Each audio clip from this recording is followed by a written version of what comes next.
예, 아까 이어서 좀 또 설명을 드리도록 하겠습니다. 자, 그래서 이제 이 송영의 이제 이 신사임당 310페이지에 나오는 신사임당 이야기를 좀 보면요. 그래서 이제 그 두 번째 단락이죠. 310페이지입니다.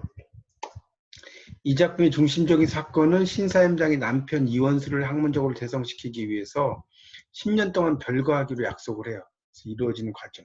10년이라는 세월 동안에 신사임당이 겪어야 했던 고통과 갈등을 형성하였다. 그런 것도 있고요. 그 다음에 이제 부수적으로 속량 문제와 적서차별 문제를 다루고 있다는 거죠. 그러니까 양반과 평민의 차별 이런 거 그런 문제를 주로 이제 여기서 잘 다루고 있다는 것이 이제 이 신사임당의 어떤 중심적인 내용이다라고 볼 수가 있겠죠. 뭐 신사임당은 너무나 유명하고 강릉에 아까도 좀 이야기 드렸지만 오죽헌이라는 게 있어요. 그리고 이제 속량은 그 몸값을 받고 죄인을 풀어서 자유인이 되게 하는 거 속량이라고 합니다. 거기 그 속량 문제가 나오잖아요. 310페이지에 두 번째 단락 넷째 줄에 이게 몸값을 받고 죄인을 풀어 자유인이 되게 한다.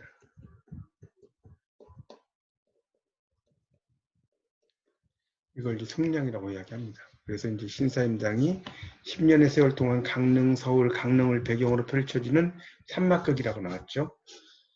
그래서 이원수의 방탕과 각성, 성공에 이르는 과정, 신사임당 예술적 완수, 뭐 이런 것을 다루고 있는 것이 이제 이 작품입니다. 310페이지 세 번째 단락입니다. 여기 이제 보면 그래서 이제 율곡의 성장도 당연히 나오겠죠. 신사임당이니까. 율곡이 어머니라고 그랬죠. 그래서 이제 주인공적인 세 인물을 통해, 그러니까 그 신사임당과 신사임당의 남편과 율곡이니까 세 인물이겠죠. 국가에 충성해서 백성을 이끌자. 국가관. 남편에 대한 지성, 아버지에 대한 효성, 부부간의 믿음, 여러 가지를 이야기하고 있다.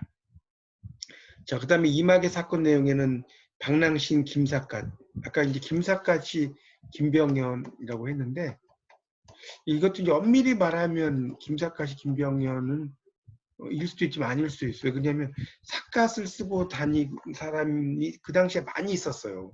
그러니까 그 대표하는 인물이 김병현인 거지, 김삿갓은 무조건 김병현이다 이렇게 이야기할 수는 없습니다.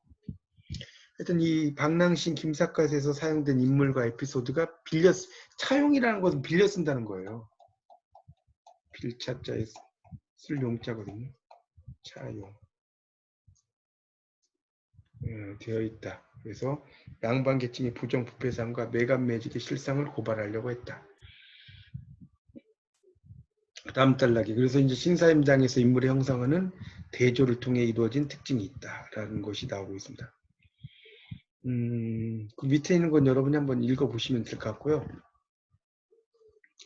그 다음에 이제 오른쪽을 보겠습니다. 311쪽. 세 번째 줄을 보시면 311쪽. 신사임당은 역사극이 지향하는 민족의식의 계승적 의미와 교육적 효과를 살리고 있다.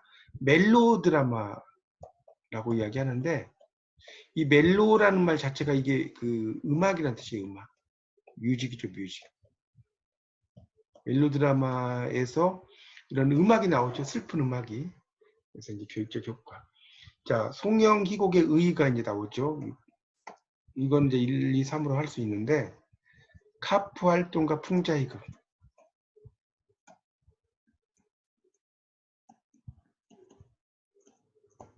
자, 이것이 하나 있고요. 그 다음에 낭만이극과 통속.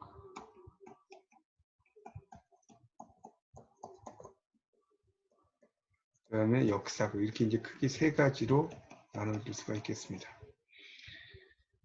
그래서 이제 송영은 1920년대 중반 연군사 연극부와 카프에서 활동을 했죠. 이념 전달에 유용한 도구. 유용한이라는 건 쓸모 있는 이란 뜻이에요. 유용한이란 말이죠. 쓸모 있는. useful이죠, 영어로 말하면. 그러한 그 쓸모 있는 도구인 연극에 관심을 갖게 되었다. 이건 다 아까 나왔던 거죠. 정약 칸바스 같은 거. 아편장이. 그래서 자본가와 노동자 계급 사이의 갈등 이런 걸 많이 그렸다는 거예요. 그리고 자본가들의 위선을 폭로하고 단결된 노동자들의 승리를 예감케 하는 낙관적 결말.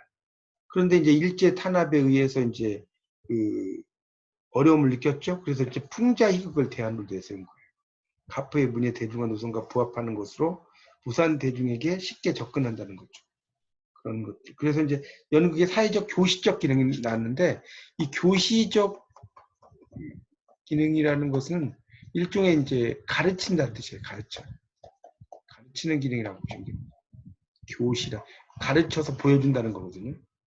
그래서 일체 면회를 거절하라부터 여러 풍자희극을 통해 이제 계급 없는 사회의 건설 이런 것을 그 방해하는 자들의 윤리 사상을 부정했다. 호신술은 아까도 이제 그 다 나왔던 거 지금 다시 한번 복습하는 거예요. 그래서 그 입 311쪽에 지금 보고 있는데 이 풍자의 대상이 되는 자본가와 그에 기생하는 지식인들의 형상화라고 그랬죠. 희화적. 은 웃기게 표현한다. 웃기게 표현한다.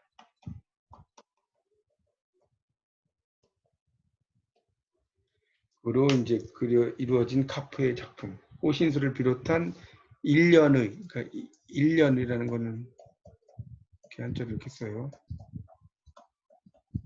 연속적이라는 거죠. 어쓰리적.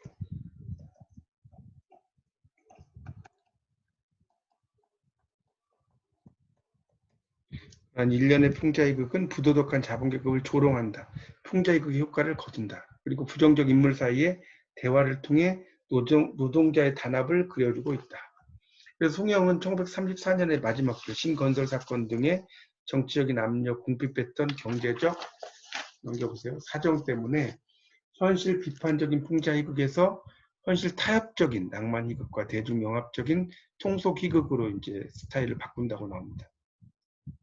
그래서 이 한금사는 풍자성이 가미된 낭만희극이다라는 것이 나오죠.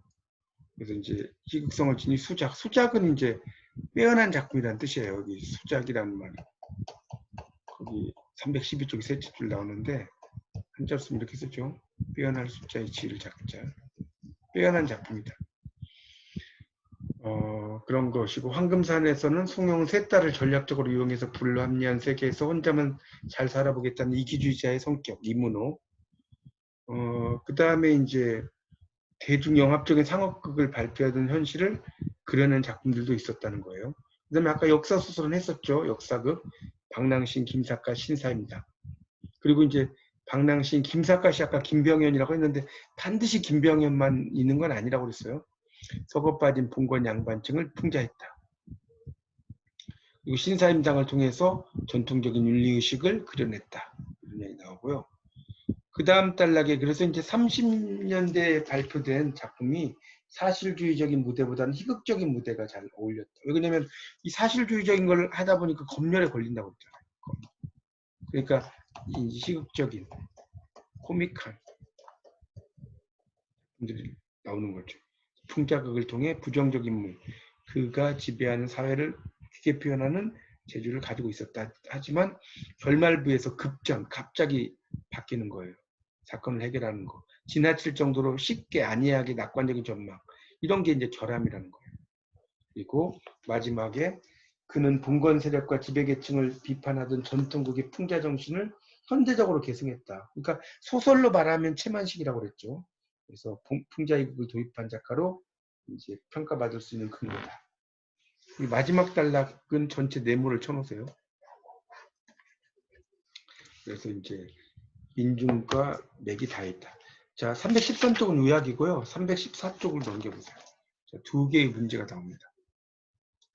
314쪽을 보면 314쪽을 보십시오. 자, 314쪽에 이제 1번 문제는 뭐냐면 송영의 희곡 작품 중 천박하고 경솔한 사회를 묘사하는 세태풍자극이 아닌가. 아까 황금산 나왔었잖아요. 그렇죠? 그다음에 윤씨 일가. 그다음에 가사장.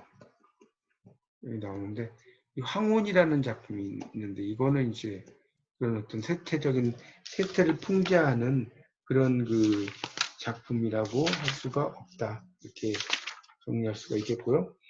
2번 송영의 생애와 연극에 대한 설명으로 옳지 않은 것은 그랬는데 카프의 직속 극단인 메가폰과 신건설의 각 본부에 소속되어 활동했다. 이거 아까 나왔었죠. 2번 카프 회사는 유치진이 이끌던 극예술 연구에 참여해서 신국운동을 전개했다. 이런 거는 안 나왔어요. 그 다음에 2번이 답이네요. 일제 말기에 친일단체 조선연극협회 산하 이동연극대에서 활동한 것도 나왔었죠. 그러니까 약간 이 송영은 친일을 했다라는 말씀을 아까 드렸죠. 광복부의 조선 프롤레타리 예술동맹, 이게 이제 카프라고 그랬죠. 밑줄 쫙 쳐놓고 카프라고 써서 결성의 주도적인 역할을 하고 월북을 해서 북한에서 활동을 했다는 것도 아까 나왔었습니다. 그래서 이제 나중에 이제 북한에서 이제 그 활동을 하다가 숙청이 되었고 나중에는 이제 그 사망을 하게 되었다. 이런 이야기도 제가 말씀을 드렸습니다. 그런 걸 염두에 두시고 여러분이 송영에 대해서 이렇게 공부를 해보시면 좋을 것 같아요. 송영이고 다음 주에는 제가 유치진론이라고 나오죠. 유치진론. 아마 희곡에서 상당히 이제 희곡을 시작한 사람이 이제 그 김우진이라면 희곡의 아버지가 김우진이라면 희곡의 어떤 전성기를 이룬 분이 바로 유치진이에요. 그 다음에 이제 뭐 함세덕이라든가 오영진 이런 작가들 2명이 더 있는데 희곡의 어떤 꽃을 피운 분이 이제 유치진이다라고 이해를 하시면 될 것 같습니다.